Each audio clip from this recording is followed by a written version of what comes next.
অভিযোগ গ্রহণে অনীহা ও হেনস্থার মুখে আদালত। এয়ারপোর্ট থানার ওসির বিরুদ্ধে পদক্ষেপ ও উচ্চ আদালতের করা অবস্থান। এয়ারপোর্ট থানার মহিলার লিখিত অভিযোগ গ্রহণ না করা এবং পরবর্তীতে তাকে থানায় ডেকে এনে হেনস্থা ও ভয়ভীতি প্রদর্শনের অভিযোগে বরখাস্ত ওসি।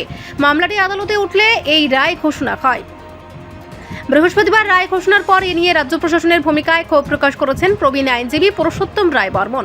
তিনি জানান, ঝুমা রায় নামে এক মধ্যবয়স্ক নারী প্রায় 1 মাস আগে এয়ারপোর্ট থানায় একটি গুরুতর অপরাধের লিখিত অভিযোগ জমা দিয়েছিলেন। আইন অনুযায়ী অপরাধের ক্ষেত্রে এফআইআর গ্রহণ করা থানার দায়িত্ব হলেও ওসি তা করেনি। উল্টে ওই নারীকে থানায় ডেকে এনে আটকে রেখে এফআইআর প্রত্যাহার করার জন্য ধমক ও হেনস্থা করা হয়।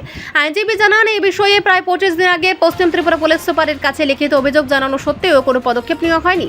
অবশেষে ভুক্তভোগী নারী আইনজীবীদের সহায়তায় উচ্চ আদালতের প্রধান বিচারপতি ডিভিশন বেঞ্চে দ্বারস্থ হন। মামলাটি আদালতে ওঠার পর নোটিশ জারি করা হয়। পুলিশ প্রশাসনে জানায় যে এফআইআর গ্রহণ করা হয়েছে এবং এয়ারপোর্ট থানার ওসিকে বরখাস্ত বা সাসপেন্ড করা হয়েছে। পুলিশ সুপার 25 দিন আগে ওসিকে এফআইআর নেওয়ার নির্দেশ দিয়েছিলেন, কিন্তু তা অমান্য করা হয়েছিল বলে আদালতে জানানো হয়। পুরুষোত্তম রায় বর্মন আরও বলেন, গতকালও ওই নারীকে মামলা তোলার জন্য ভয়ভীতি দেখানো হয়েছিল, যা হলফনামা আকারে আজ উচ্চ আদালতে জমা দেওয়া হয়েছে। আদালত বিষয়টিকে অত্যন্ত গুরুত্ব সহকারে দেখে পুলিশকে ভুক্তভোগীর পূর্ণ নিরাপত্তা নিশ্চিত করার নির্দেশ দিয়েছে এবং আগামীকাল মামলার পরবর্তী শুনানির দিন ধার্য করা হয়েছে। আদালত মৌখিকভাবে পর্যবেক্ষণ করেছে যে শহর আগরতলার মাত্র 2-2.5 কিলোমিটার দূরে একটি থানায় যদি এমন ঘটনা হয়, তবে রাজ্যের অন্যান্য প্রত্যন্ত এলাকার অবস্থা সহজেই অনুমেয়। থানাগুলিতে আইনের তোয়াক্কা না করে কোনো অদৃশ্য কর্তৃপক্ষের নির্দেশে কাজ করার যে প্রবণতা তৈরি হয়েছে, তার বিরুদ্ধে সাধারণ মানুষকে বারবার আদালতের দ্বারস্থ হতে হচ্ছে বলে তিনি ক্ষোভ প্রকাশ করেন। থানা এফআইআর গ্রহণ করেনি এবং একজন আক্রান্ত মহিলা এয়ারপোর্ট থানায় 1 মাস আগে লিখিত অভিযোগ করেছিলেন এবং লিখিত অভিযোগে ধর্তব্যযোগ্য অপরাধ, যাকে বলে কগনাইজেবল অফেন্স, এটা ডিসক্লোজ করেছিল। স্বাভাবিকভাবে যখন কগনাইজেবল অফেন্স ডিসক্লোজ করে থানার দায়িত্ব এফআইআর গ্রহণ করা। থানা তো এফআইআর গ্রহণ করেনি, বিপরীতে মহিলাকে থানায় ডেকে এনে হেনস্থা করা হয়েছে, আটক রাখা হয়েছে, ধমক দেওয়া হয়েছে, এফআইআর উইথড্র করতে হবে। তো এর বিরুদ্ধে ওই ভুক্তভোগী মহিলা, একজন মধ্যবয়স্কা নারী, পুলিশ সুপারকে জানিয়েছিলেন লিখিতভাবে, তাও প্রায় 25 দিন পূর্বে। পুলিশ সুপারকে জানানোর পরও কিছু হয়নি। তো গতকালকে প্রধান বিচারপতি ডিভিশন বেঞ্চে মামলাটা উঠেছিল। উনি বাধ্য হয়ে ওনার আইনজীবীদের মাধ্যমে আদালতে এসেছেন, তরুণ আইনজীবীদের মাধ্যমে। তো আদালতে মামলাটা কালকে ওঠার পর নোটিশ জারি করার পর আজকে আদালতকে জানানো হয়েছে যে এফআইআর গ্রহণ করা হয়েছে গতকালকে বোধহয়। এবং এটাও নাকি পুলিশের বক্তব্য, পশ্চিম ত্রিপুরা পুলিশ সুপার নাকি দিন 25 দিন পূর্বে বোধহয় খুব সম্ভবত আপনার ওসি, এয়ারপোর্ট থানার ওসিকে নির্দেশ দিয়েছিল এফআইআর গ্রহণ করার জন্য। তারপর নাকি এয়ারপোর্ট থানার ওসি এফআইআর গ্রহণ করেনি। সেই কারণে আজকে আদালতকে অবহিত করা হয়েছে যে ওসিকে সাসপেন্ড করা হয়েছে।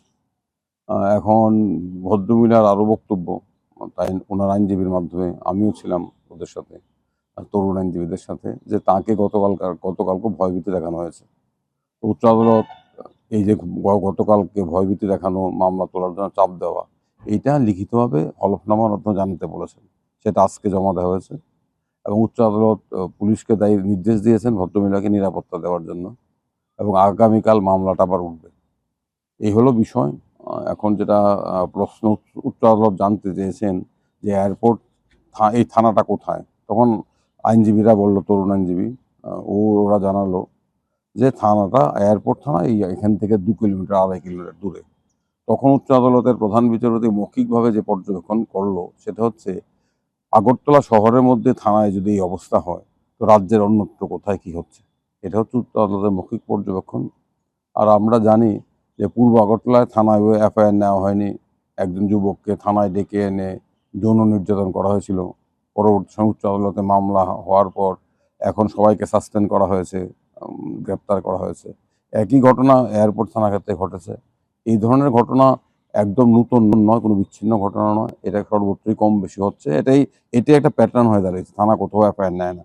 এফআইআর নেওয়ার ক্ষেত্রে থানার দারোগাবাবুরা কিংবা বড়োবাবু নিজেদের বিচার বিবেচনা কিংবা আইনের নির্দেশ অনুযায়ী চলেন না, তারা কোনো অদৃশ্য কর্তৃপক্ষের নির্দেশে চলেন। এবং কোন অদৃশ্য কর্তৃপক্ষ এটা আপনারা সবাই জানেন, বলা বাহুল্য।